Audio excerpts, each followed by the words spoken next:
Hoy vamos a hablar de los fundamentos jurídicos de la expedición del decreto 920, que es el nuevo régimen sancionatorio aduanero. Hay que precisar que uno de los principales hechos que se dan y que respaldan la expedición de este decreto es contar con un régimen sancionatorio expreso y claro. Y además consideramos que ese decreto ejerce o realiza una actividad reguladora importante de protección y control del comercio internacional, asegurando la legalidad, la eficiencia de las operaciones aduaneras. En este contexto tenemos que dar algún tipo de análisis frente a los fundamentos jurídicos de la expedición del decreto 920. En primer lugar, partimos de la sentencia C-441 del año 2021, en donde la Corte Constitucional declaró inexequible una parte de la ley 1609, aquella que le daba facultades al gobierno para expedir por decreto sanciones específicamente. La sentencia lo que está diciendo simplemente es que es inconstitucional porque requiere ley, es decir, lo que se conoce como el principio de reserva de ley. Es una sentencia modulada y como sentencia modulada lo que busca es evitar traumatismos y riesgos y la preservación de los principios jurídicos y constitucionales fundamentales de los contribuyentes y por esa razón, o de los usuarios aduaneros, y por esa razón le concedió al gobierno hasta el 20 de junio del año 2023 para que a través del Congreso de la República se expidiera el nuevo régimen sancionatorio.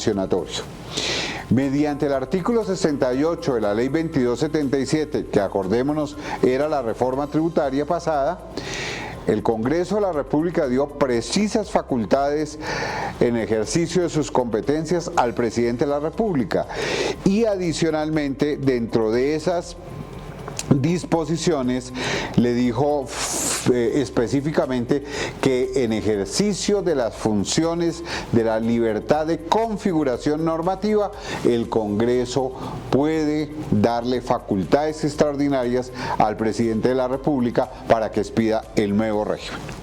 Este nuevo régimen, que es el decreto 920 del 6 de junio del año 2023, entonces contempla todas las sanciones y los procedimientos aduaneros sancionatorios para sancionar obligaciones específicas que hoy ya están establecidas en el sistema aduanero nacional. Y nos referimos específicamente a los sistemas generales, por ejemplo, al decreto de aduanas conocido como el decreto 1165 del año 2019, el decreto que regula las zonas francas, que es el decreto 2147, y todos los otros decretos que en materia aduanera han sido expedidos y que expresamente el decreto señala, como el decreto 1074 del año 2015, como el 1625 del 2016, el 2218 del 2017 y el 3568 del 2011. Entonces, hoy tenemos un sistema aduanero. ¿Y cuál es el objetivo de ese régimen sancionatorio aduanero? En primer lugar, creemos nosotros que de protección del orden aduanero. Ese es el primer elemento que consideramos de vital importancia señalar. ¿Por qué? Porque es el que fundamenta que en un Estado de Derecho tengamos nosotros la posibilidad de cumplir unas normas que son claras, expresas, que están establecidas por el legislador y que además entran a regular los regímenes de sanción de temas tan importantes como el contrabando, como el fraude aduanero, como la falsificación de documentos aduaneros y adicionalmente todas las amenazas del adecuado funcionamiento del sistema aduanero. Es decir, le da confianza al comercio internacional. El segundo lugar tiene que ver con el cumplimiento de obligaciones internacionales. Este es otro aspecto relevante de la expedición del decreto, porque los estados, y entre esos Colombia, están comprometidos para cumplir estándares y acuerdos internacionales, por ejemplo, el acuerdo de Kioto corregido, para garantizar la armonización de las prácticas aduaneras, facilitar el comercio internacional y sobre todo prevenir distorsiones. En ese sentido, eso es lo que busca el decreto 620, asegurar que las sanciones aduaneras sean proporcionales y estén en línea con las recomendaciones de organismos internacionales. El otro elemento que hay que también someter a este tipo de análisis es la armonización con normativas internacionales. ¿Qué es lo que se busca? La adopción de medidas y procedimientos compatibles con los estándares internacionales en materia aduanera, ratificando, por ejemplo, o promoviendo la eficiencia, la transparencia, la predictibilidad de las normas y operaciones aduaneras. Y eso es parte de lo que con coherencia y con compatibilidad debe garantizar la nueva norma del régimen sancionatorio aduanero. Y un tema muy importante, la flexibilidad y adaptabilidad. Esos son temas sobre los cuales no se nos puede olvidar que es importante tenerlo en cuenta.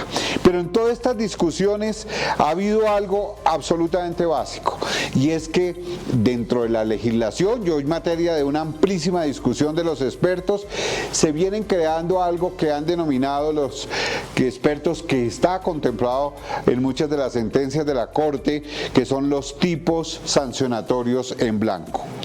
En derecho aduanero y sanciones aduaneras, esos llamados tipos en blanco son aquellos que contienen una referencia a una norma complementaria que debe completar los elementos esenciales de la conducta prohibida y sancionada. Es una consideración bastante subjetiva. Sin embargo, en el contexto de las sanciones aduaneras, esos tipos jurídicos en blanco pueden ser utilizados para flexibilizar la normativa y permitir una adaptación ágil a los cambios, a las circunstancias, a la evolución del comercio exterior. Eso obviamente genera algunos temores, porque estos tipos en blanco que lo que buscan es la posibilidad de tener unas normas complementarias, pues que son fundamentalmente decretos, en ocasiones pueden llegar a tener algunos riesgos como expedición de circulares y otros actos administrativos que fijen sanciones especiales, con lo cual por supuesto se estaría violando la estabilidad y la seguridad jurídica. Pero si es una norma como el régimen aduanero y establece una sanción que está tipificada en el régimen sancionatorio, pues lo que se ha hecho es con flexibilidad del manejo. Es que es importante señalar que la utilización de estos tipos jurídicos en blanco en el ámbito aduanero puede tener ventajas y desventajas. Por un lado, por ejemplo, hay que recalcarlo, permite una mayor flexibilidad, una adaptabilidad de la normativa a circunstancias cambiantes, al comercio internacional, y facilita algunas cosas. Por ejemplo, la flexibilidad normativa es al dejar aspectos que pues no están totalmente regulados, la sanción que se establece acá podría perfectamente de una manera flexible acoplarse a los cambios internacionales, a la adaptabilidad que debe tener la norma, a la facilitación de la reglamentación respectiva, y pues asegura una actualización ágil de la norma, evita la rigidez normativa, permite una especialización normativa y fundamentalmente lo que busca es una aduana moderna y ágil. Por eso decimos que hoy, a partir de ahora, muy seguramente, todos los que nos dedicamos a estos comentarios tributarios y aduaneros tendremos muchas observaciones. Y esas observaciones, pues obviamente, ya no podrán ser objeto de un decreto reglamentario para su corrección, porque este es un decreto con fuerza de ley que debe ser solamente modificado por el Congreso de la República. Sin embargo, también tenemos que ver que el hecho de contar con una norma, de contar con un procedimiento, de contar además con unas instituciones de carácter aduanero claro para regular no solamente los principios que van a llevarse las sanciones, sino también las facultades de fiscalización y demás, es un enorme avance.